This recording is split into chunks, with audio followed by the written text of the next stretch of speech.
ازيكم يا جماعة؟ معاكم ميرو في قناتي اللي بناخد فيها جولة كل مرة في عالم الجرائم الغامضة.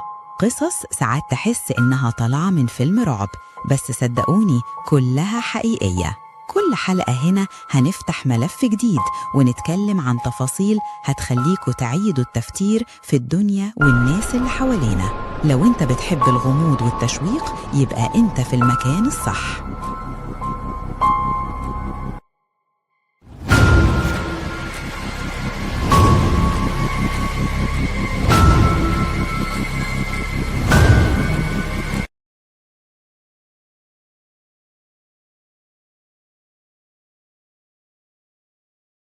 القصة دي مش عادية، واسم تايلر هادلي لحد دلوقتي بيخلي أي حد يسمعها يقشعر من الخوف والدهشة. الحكاية مش بس عن جريمة، ده عن شاب مراهق حياته شكلها عادية، لكن ورا الابتسامة والحياة اليومية كان في حاجة مظلمة جدا مخبية. تخيل يومك العادي، أصوات ضحك، أصحاب، موسيقى، تحضيرات لحفلة صغيرة، كل حاجة طبيعية جدا. دلوقتي تخيل نفس اليوم يتحول في أي لحظة لكابوس حقيقي لكل اللي حواليك، والسبب شاب واحد كنت فاكر إنه عادي زي أي حد تاني. اللي هتحس بيه وانت بتسمع القصة مش بس صدمة، ده خوف نفسي حقيقي وارتباك، لحظات مليانة توتر وحركات مدروسة بعناية، تفاصيل صغيرة لكنها كافية تخليك تعرف إن المخطط ده مش بسيط. النهاردة هنرجع مع بعض خطوة خطوة، نكشف الأحداث اللي سببت الصدمة الكبيرة دي، ونشوف إزاي كل حاجة كانت متربطة، كل حركة، كل استعداد، كل قرار. هنعرف إزاي تايلر وصل للنهاية الصادمة اللي خلت العالم كله يبص بدهشة ويقول إزاي ده حصل. القصص زي دي بتخليك تفكر، هل ممكن تعرف شخص حقيقي شكل حياته عادية ويكون وراه ده كله؟ وهل المجتمع قادر يفهم إزاي عقلية شاب في سن المراهقة توصل للخطوات دي؟ استعدوا، القصة مليانة توتر، خوف، وأحداث مش هتقدر تبعد عنها عينك.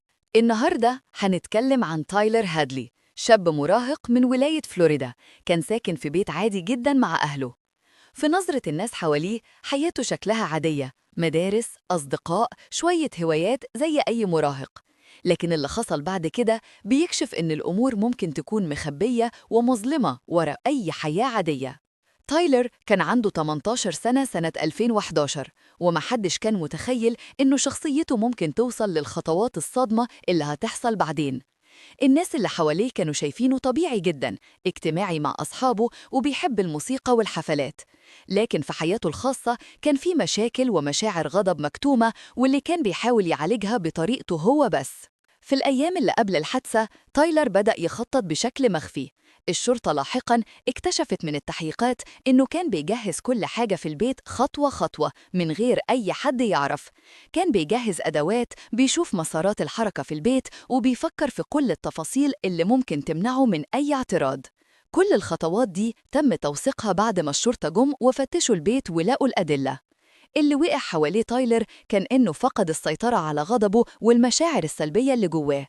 التحقيقات وأقوال الشهود اللي عرفوا تفاصيل حياته أوضحوا إنه كان في صراعات داخلية كبيرة، مشكلات مع أهله، إحساس بالضغط، شعور بالعزلة أحياناً، وحب السيطرة على المكان حوالينه. في نفس الفترة تايلر بدأ يحضر لحفل صغير في البيت، وده كان الجزء اللي الناس فاكرينه مجرد حفلة عادية. لكن التحقيقات أوضحت بعدين إن الحفلة كانت جزء من التخطيط. كل شيء في البيت، كل الضيوف، كل الأصوات، كل حاجة كانت محسوبة بدقة. الشهود لاحقاً أكدوا إن تايلر كان بيتصرف عادي جداً مع أصحابه يوم الحادثة. حدهم ما كانش متخيل إنه بيختفي وراه كل حاجة. كل شيء كان طبيعي جداً للعيون اللي شافوه من بره، بس الحقيقة كانت مختلفة تماماً. التحقيقات الرسمية قالت إن الأحداث بدأت قبل الحفلة بوقت قصير جداً، وكل تفاصيل الحركة داخل البيت كانت محسوبة. تايلر حضر المكان وراجع الخطوات اللي هيعملها، وده اتأكد من الأدلة اللي لقوها الشرطة في اليوم التالي، رسائل، فيديوهات، وأشياء تانية بتوضح التخطيط الدقيق. في اليوم ده كل شيء اتجمع معاً، الغضب اللي جوه تايلر، التحضيرات اللي عملها، وأسباب نفسية وعاطفية كانت راكمت مع الوقت، وده كله أدى للنقطة اللي غيرت مجرى حياة البيت كله. التحليل النفسي للشرطة بعد الواقعة لاحقاً أكد إن تايلر ما كانش مجرد مراهق غضبان، كان في تخطيط مسبق وعقله كان مركز على السيطرة على الوضع واللي أثر على قراراته بشكل مباشر. كل خطوة اتخذت كان ليها هدف، وكل تصرف كان محسوب عشان يضمن نتيجة معينة. في نهاية اليوم ده كان واضح إن ما كانش فيه أي مؤشر خارجي على اللي هيحصل، كل حاجة شكلها عادية جدا، وكل الناس حواليه كانوا فاكرين إن ده يوم عادي زي أي يوم، بس الواقع كان عكس ده تماماً. بعد ما انتهت الحفلة في بيت تايلر هادلي، الأمور بدأت تكشف نفسها بطريقة صادمة للكل. اللي كان شكله مجرد يوم عادي اتقلب لكابوس، واللي بعدها الشرطة اكتشفت كل حاجة خطوة خطوة. اللي حصل حسب التحقيقات الرسمية والشهادات إنه تايلر بعد ما حضر كل حاجة في البيت تصرف بطريقة غير متوقعة، وده أدى لنتيجة مأساوية. يوم الواقعة تايلر قفل كل مداخل البيت ومحدش قدر يدخل أو يخرج بسهولة، وده اتأكد من شهادات الجيران والأصدقاء اللي كانوا موجودين قبل الحادث.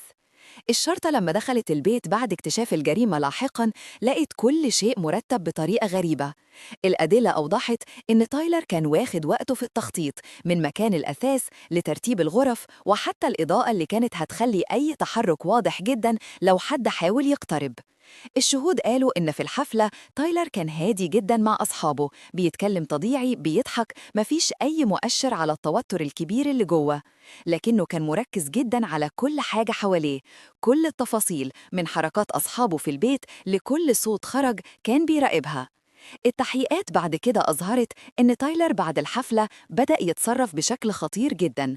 الأدلة الرقمية والشهادات قالت إنه استخدم أدوات معينة كانت محضرة مسبقاً، وكل خطوة اتخذت كانت محسوبة بدقة. مشاعر الغضب اللي جوه تايلر اتحدت مع التخطيط اللي عمله، وده أدى للأحداث اللي حصلت بعدين. الأصدقاء اللي حضروا الحفلة لاحقاً قالوا للشرطة إنهم ما كانوش فاهمين حاجة في البداية، شكلها كان طبيعي، لكن لما اكتشفوا اللي حصل كلهم اتصدموا. كل التفاصيل اللي كانت مخفية عن أعينهم اتكشفت بعد ما الشرطة دخلت البيت، الأدوات، التحضيرات، والأشياء اللي كانت موجودة حوالين المكان. التحقيقات الرسمية أكدت إن تايلر كان مركز جداً على التحكم في الموقف، كل خطوة كان بيعملها، كل حركة، كل حاجة كانت محسوبة. حتى التصرفات البسيطة اللي الأصدقاء شافوها كانت جزء من التخطيط الكبير اللي كان جواه. اللي خلى القصة تصدم أي حد إن كل ده اتعمل على خلفية حياة شكلها عادية جدا من بره. الناس حواليه كانوا شايفينه طبيعي، بس الحقيقة كانت إنه كان مختبئ جوه شخصيته غضب كبير وطاقة سلبية مركزة. بعد ما الشرطة جمعوا كل الأدلة من البيت والشهادات من اللي حضروا الحفلة، بدأ التحقيق ياخد شكل رسمي وجدي أكتر.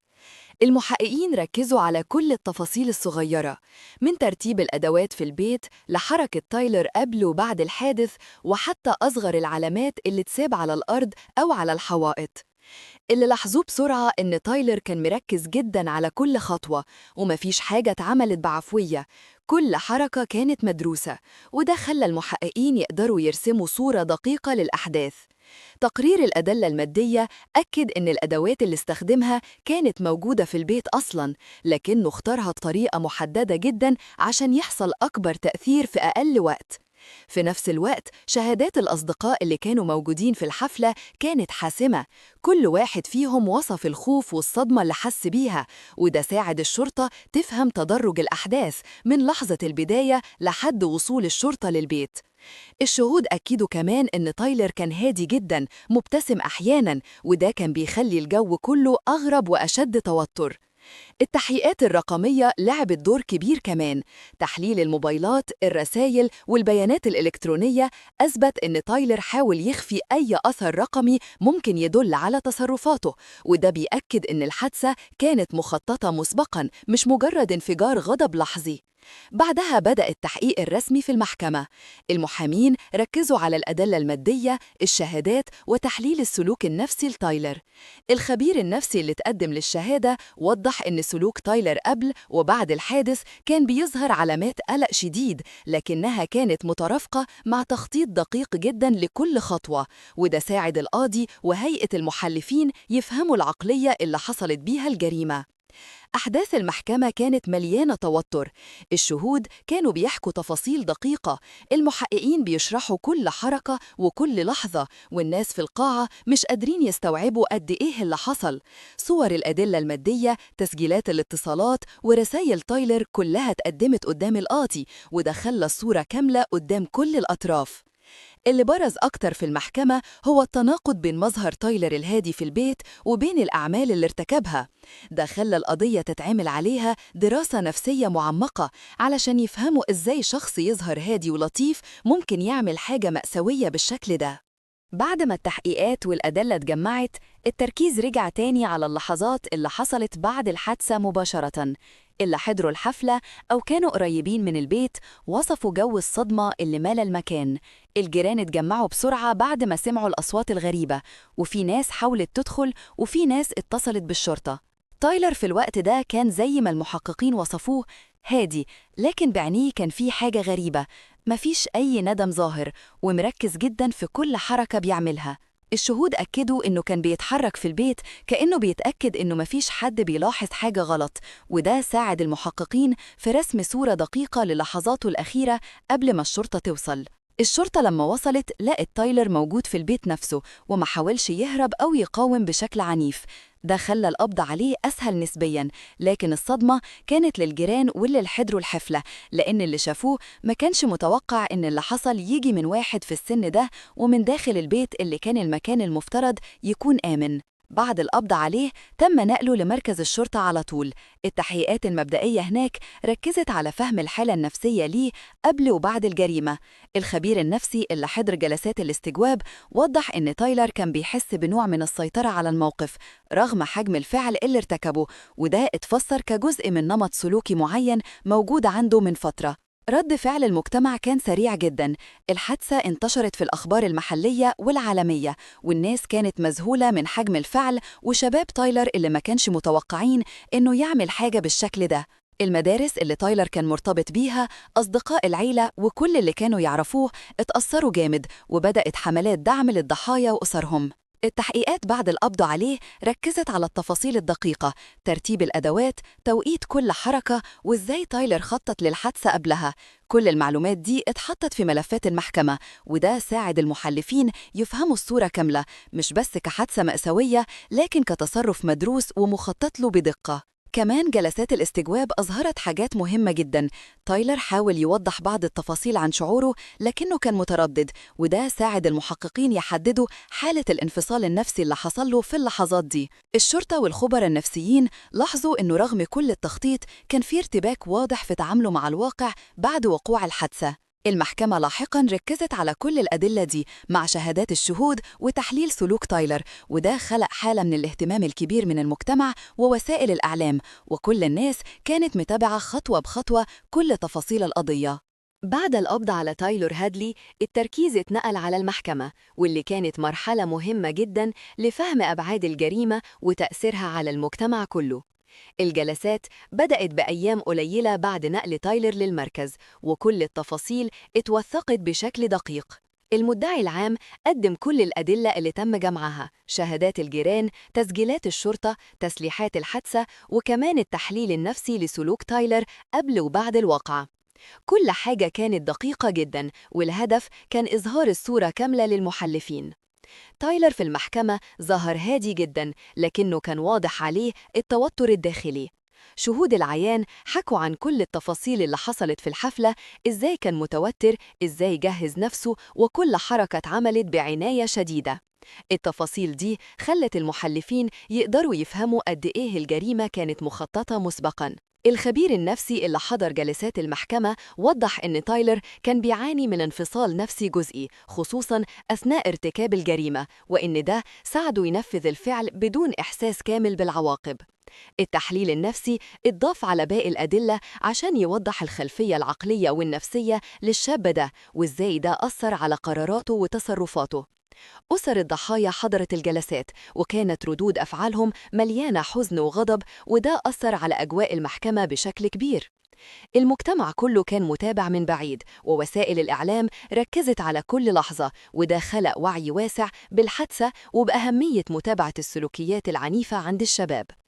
الحكم النهائي اتقرأ بعد مناقشات طويلة وتحليل شامل لكل الأدلة. تايلر هادلي تم الحكم عليه بالسجن مدى الحياة بدون إمكانية الإفراج المبكر. الحكم ده اتاخد بعد ما المحكمة اقتنعت إن الفعل كان متعمد مخطط له، وإنه يشكل خطر على المجتمع لو فضل طليق. بعد الحكم رد فعل المجتمع كان متنوع، في ناس حسوا بالعدالة وإن الضحايا أخيراً حصلوا على حقهم، وفي ناس تركزوا على دراسة سلوك تايلر وتحليل أسباب تصرفه المأساوي عشان يمنعوا حدوث مواقف مشابهة في المستقبل.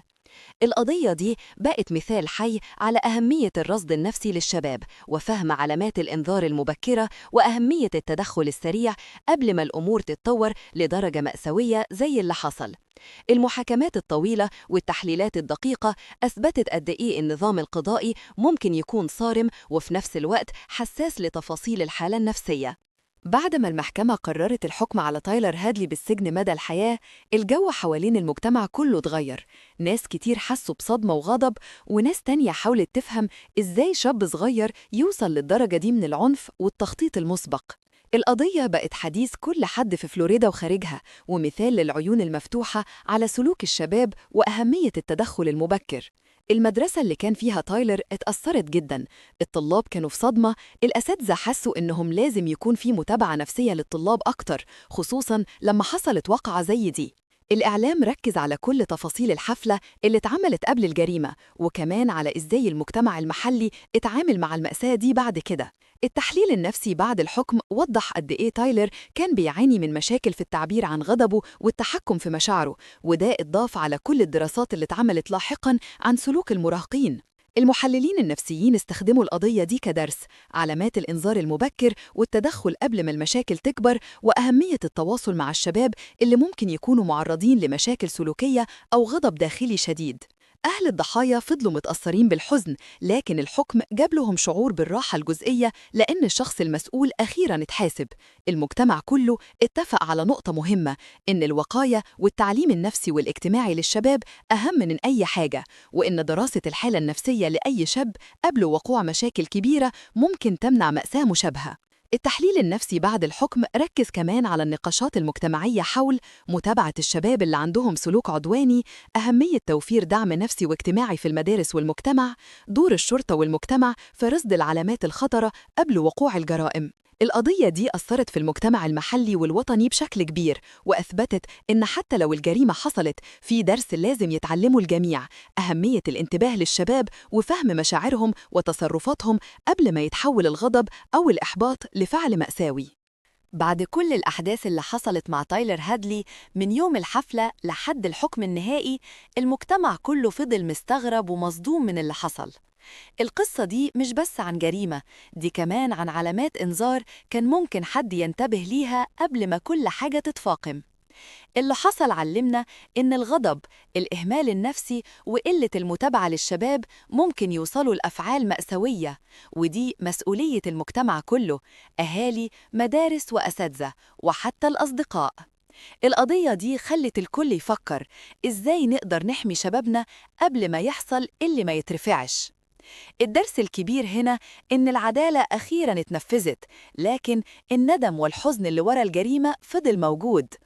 الضحايا وأهلهم عاشوا صدمة كبيرة، والناس كلها اتعلمت إن التعامل مع المشاعر السلبية وتوفير الدعم النفسي للشباب والتدخل قبل ما المشاكل تكبر هو الطريق الوحيد لتجنب مآسي زي دي.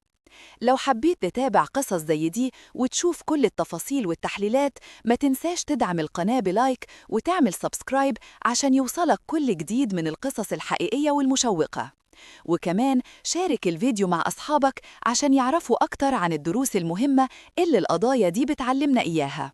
في النهاية، تايلر هادلي قصة مأساوية، لكنها درس حقيقي لكل مجتمع.